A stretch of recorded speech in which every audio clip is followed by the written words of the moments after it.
ہمیں ظالم کہے، آپ جو بولے بولنے کے لیے آزاد ہے، لیکن ہم آپ کو آئینہ دکھائیں گے کہ ہم آزاد ہیں اور ہم حقیقی آزادی آپ سے لے کے رہیں گے۔ آپ تو ہاف ہے، تمہارا باپ بھی دے گا یہ آزادی۔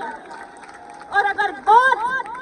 آزادی میں کالے کوٹ کی ہو، اگر بات آزادی میں عمران خان کی ہو، اگر بات یہاں حقوق کی ہو، اور اگر بات یہاں اقجا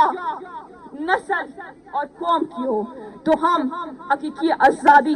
لے کے رہیں گے انشاءاللہ۔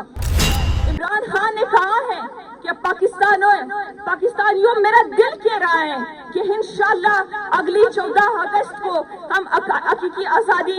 لے چکے ہوں گے، لیکن انفارچونیٹلی ہم بہت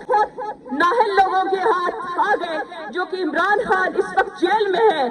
لیکن اس کی سوچ، اس کی فکر، اس کا نظریہ جیل میں نہیں۔ یہ عوام بشعور عوام ہے، یہ عوام ابھی تعلیم یافتہ عوام ہے، اس عوام میں شعور آ گیا ہے، یہ اپنی حق کے لیے لڑیں گے، اور ہم عمران خان کو